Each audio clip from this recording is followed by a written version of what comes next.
திவ்ய வாசகனாகிய யோவானுக்கு வெளிப்படுத்தின விசேஷம் 16ஆம் அதிகாரம்.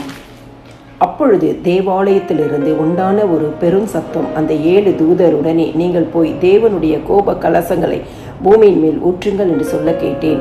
முதலாம் தூதன் போய் தன் கலசத்தில் உள்ளதை பூமியின் மேல் ஊற்றினான். உடனே மிருகத்தின் முத்திரையை தரித்தவர்களும் அதில் சொரூபத்தை வணங்குகிறவர்களுமாகிய மனுஷர்களுக்கு பொல்லாத கொடிய புண் உண்டாயிற்று. இரண்டாம் தூதன் தன் கலசத்தில் உள்ளதை சமுத்திரத்திலே ஊற்றினான். உடனே அது செத்தவனுடைய ரத்தம் போல் ஆயிற்று. சமுத்திரத்தில் உள்ள பிராணிகள் யாவும் மாண்டு போயின.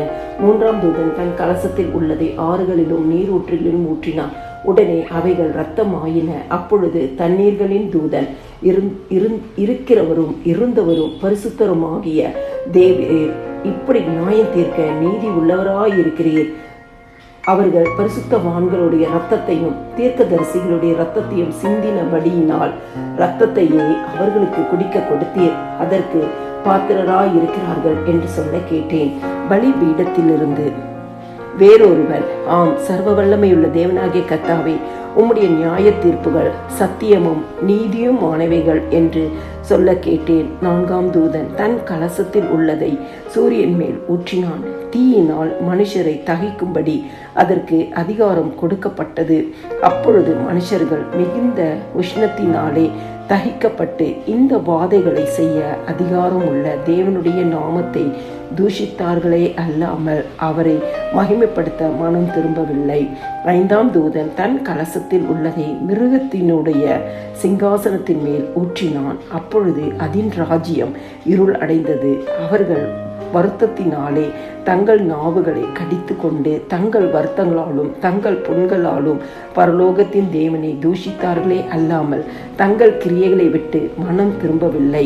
ஆறாம் தூதன் தன் கலசத்தில் உள்ளதை ஐபிராத் என்னும் பெரிய நதியின் மேல் ஊற்றினான். அப்பொழுது சூரியன் உதிக்கும் திசையிலிருந்து வரும் ராஜாக்களுக்கு வழி ஆயத்தமாகும்படி அந்த நதியின் தண்ணீர் பற்றி போயிற்று. அப்பொழுது பலு சர்ப்பத்தின் வாயிலும் மிருகத்தின் வாயிலும் கள்ள தீர்க்கதரிசியின் வாயிலும் இருந்து தவளைகளுக்கு ஒப்பான 3 அசுத்த ஆவிகள் புறப்பட்டு வர கண்டேன். அவைகள் அற்புதங்களை செய்கிற பிசாசுகளின் ஆவிகள். அவைகள் பூலோகம் எங்கும் உள்ள ராஜாக்களை சர்வ வல்லமையுள்ள தேவனுடைய மகா நாளில் நடக்கும் யுத்தத்திற்கு கூட்டி சேர்க்கும்படிக்கு புறப்பட்டு போகிறது. இதோ திருடனை போல் வருகிறேன். தன் மானம் காணப்படத்தக்கதாக நிர்வாணமாய் நடவாதபடிக்கு விழித்து கொண்டு தன் வஸ்திரங்களை காத்து கொள்கிறவன் பாக்கியவான். அப்பொழுது எபிரேயு பாஷையிலே அர்மேகெதோன் என்னப்பட்ட இடத்திலே அவர்களை கூட்டி சேர்த்தான்.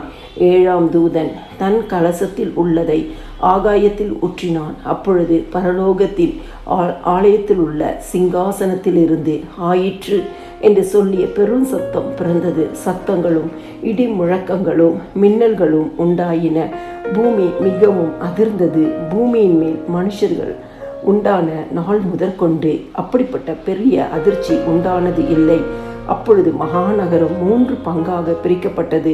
புற ஜாதிகளுடைய பட்டணங்கள் விழுந்தன. மகா பாபிலோனுக்கு தேவனுடைய உக்கிரமான கோபாக்கனியாகிய மதுவுள்ள பாத்திரத்தை கொடுக்கும்படி அது அவருக்கு முன்பாக நினைப்பூட்டப்பட்டது.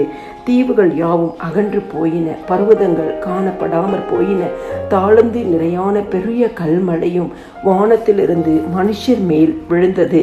அந்த கல்மழையினால் உண்டான வாதை நிமித்தம் மனுஷர்கள் தேவனை தூஷித்தார்கள். அந்த வாதை மகா கொடியதாயிருந்தது.